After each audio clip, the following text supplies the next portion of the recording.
Good evening. A deadly day in Manoa. A vehicle pins and kills 2 people, and police have a man in custody. It happened in the upper parking lot at Paradise Park earlier this afternoon. KITV4's Shayne Enright joins us from Manoa with tonight's top story. Shayne, what can you tell us? Well, good evening.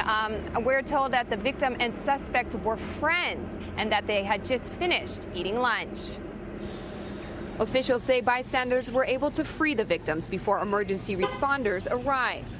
Bystanders had jacked the car up and pulled the people that were underneath it out from under the car prior to our arrival. So when we got here, the 2 people were to the side of the car was jacked up in the air, and the 3rd person was off to the side.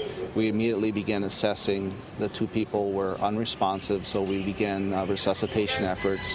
Witnesses say they watched in horror as this SUV ran over 2 pedestrians, trapping them underneath its tires.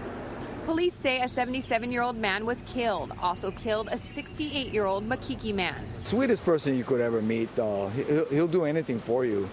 If you ask him for a favor, he's always right there to help you. So I would consider him to be, very kind-hearted, good man. Daniel Nishihama's cousin was one of the victims killed when he was pinned under the SUV. I guess they had a nice time, and then something like this would happen. It's really tragic. Witnesses say the victims and the suspect were part of a Masons group enjoying lunch at the Treetop restaurant. Witnesses say the suspect was asked to move the victim's vehicle.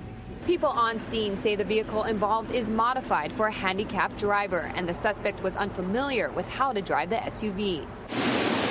The suspect was arrested and faces negligent homicide charges. Police say speed is not a factor here, but are investigating whether or not alcohol was involved in this tragic crash. Reporting live from Manoa, Shayne Enright, KITV4 News.